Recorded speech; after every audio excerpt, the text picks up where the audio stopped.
예수님께서 이 모든 말씀을 백성들에게 하신 후 가버나움으로 가셨습니다. 어떤 백부장이 소중하게 여기는 종이 있었는데 병들어 죽게 되었습니다. 백부장은 예수님에 관한 소문을 듣고 몇몇 유대의 장로들을 예수님께 보내어 자기의 종을 고쳐달라고 부탁하였습니다. 그들은 예수님께 와서 간청하였습니다. 이 사람은 선생님께서 부탁을 들어줘도 될 만한 사람입니다. 이 사람은 우리 민족을 사랑합니다. 그는 우리에게 회당을 지어주었습니다. 예수님께서 그들과 함께 가셨습니다. 예수님께서 백부장의 집 가까이에 이르렀을 때 백부장이 친구들을 보내 예수님께 말하였습니다. 주님, 수고하실 필요가 없습니다. 저는 선생님을 집에 모실 만한 자격이 없습니다. 그래서 제가 주님께 나올 자격도 없다고 생각했습니다. 말씀만 하십시오. 그러면 제 종이 나을 것입니다. 저도 다른 사람 아래에 있고 제 밑에도 부하들이 있습니다. 제가 이 사람더러 가라 하면 가고 저 사람더러 오라 하면 옵니다. 또 제 종에게 이것을 하라 하면 그대로 합니다. 예수님께서 이 말을 들으시고 놀라시며 따라오던 사람들에게 말씀하셨습니다. 내가 너희에게 말한다. 이스라엘에서도 이처럼 큰 믿음을 본 적이 없다.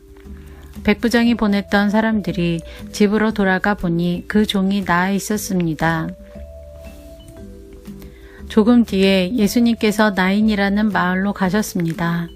제자들과 많은 사람들도 예수님을 따라 함께 갔습니다. 예수님께서 성문 가까이 이르렀을 때 죽은 사람이 실려 나오고 있었습니다. 그는 과부의 하나밖에 없는 아들이었습니다. 마을 사람들이 그 과부와 함께 있었습니다. 주께서 그를 보시고 불쌍하게 여기셨습니다.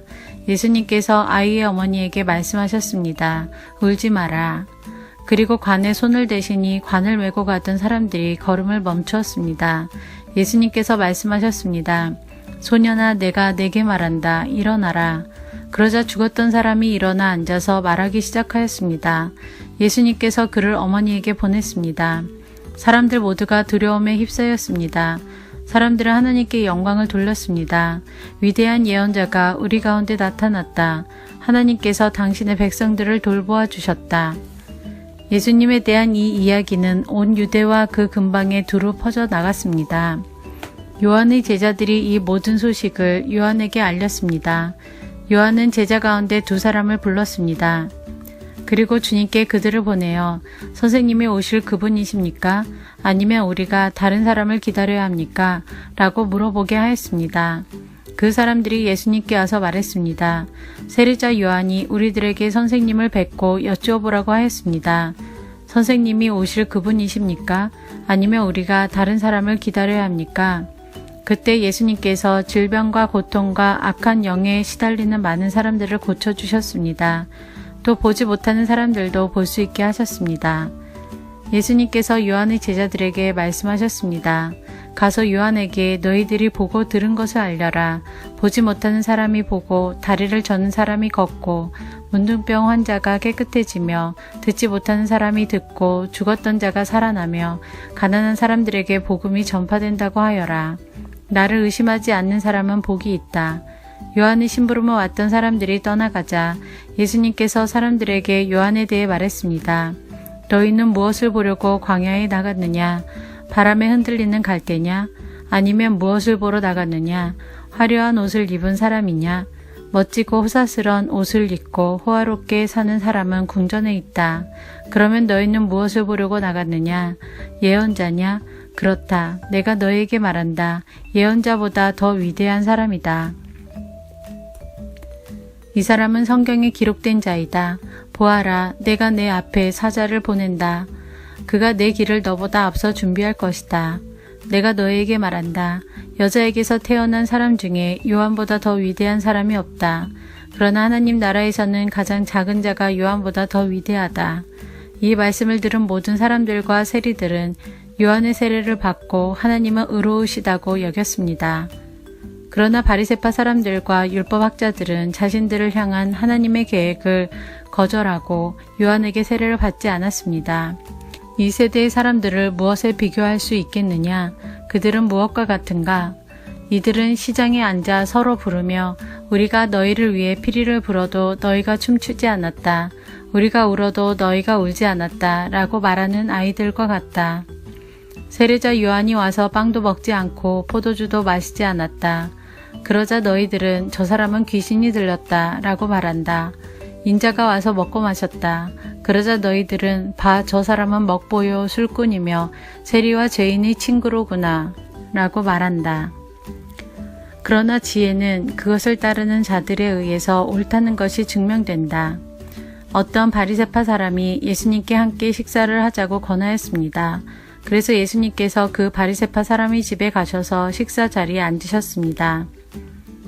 그런데 그 마을에 죄인인 한 여자가 있었습니다. 예수님께서 바리새파 사람의 집에서 식사하신다는 소식을 듣고 향유병을 가지고 갔습니다. 그는 예수님의 뒤쪽으로 가서 예수님의 발 곁에 서서 울며 눈물로 그의 발을 씻겼습니다. 그리고 자신의 머리카락으로 발을 닦고 입을 맞추고 향유를 부었습니다. 예수님을 초대한 바리새파 사람이 이것을 보고 속으로 생각했습니다. 만일 이 사람이 예언자라면 지금 자신을 만지는 이 여인이 죄인이라는 것을 알았을 것이다. 예수님께서 그에게 대답하셨습니다. 시몬아, 내게 할 말이 있다. 시몬이 대답했습니다. 선생님, 말씀하십시오. 어떤 채권자에게 두 사람의 채무자가 있었다. 한 사람은 500데나리온을 빚졌고 다른 사람은 50데나리온을 빚졌다. 이 두 사람이 다 빚을 갚을 수 없어서 채권자가 모두 빚을 없던 것으로 해주었다. 그러면 둘 중에 누가 더 채권자를 고맙게 여기겠느냐? 시몬이 대답했습니다. 더 많은 돈을 면제받은 사람입니다. 예수님께서 시몬에게 말씀하셨습니다. 내가 옳게 판단했다. 예수님께서 그 여자를 돌아보시며 시몬에게 말씀하셨습니다. 이 여인이 보이느냐? 내가 내 집에 들어왔을 때 너는 나에게 발 씻을 물도 주지 않았다. 그러나 이 여인은 자신의 눈물로 내 발을 적시고 자신의 머리털로 닦아주었다. 너는 내게 입맞추지도 않았지만 이 여인은 내가 들어왔을 때부터 내 발에 입맞추기를 쉬지 않았다. 너는 내 머리에 기름도 붓지 않았지만 이 여인은 향유를 내 발에 부었다. 그러므로 내가 내게 말한다. 이 여자의 많은 죄가 용서되었다. 이는 이 여자가 많이 사랑하였기 때문이다. 적게 용서받은 사람은 적게 사랑한다. 예수님께서 여자에게 말씀하셨습니다. 내 죄가 용서되었다. 예수님과 식사 자리에 앉아있던 사람들이 속으로 말했습니다. 이 사람이 누구이기에 죄를 용서해 준다고 하는가? 예수님께서 그 여자에게 말씀하셨습니다. 내 믿음이 너를 구원하였다. 평안히 가거라.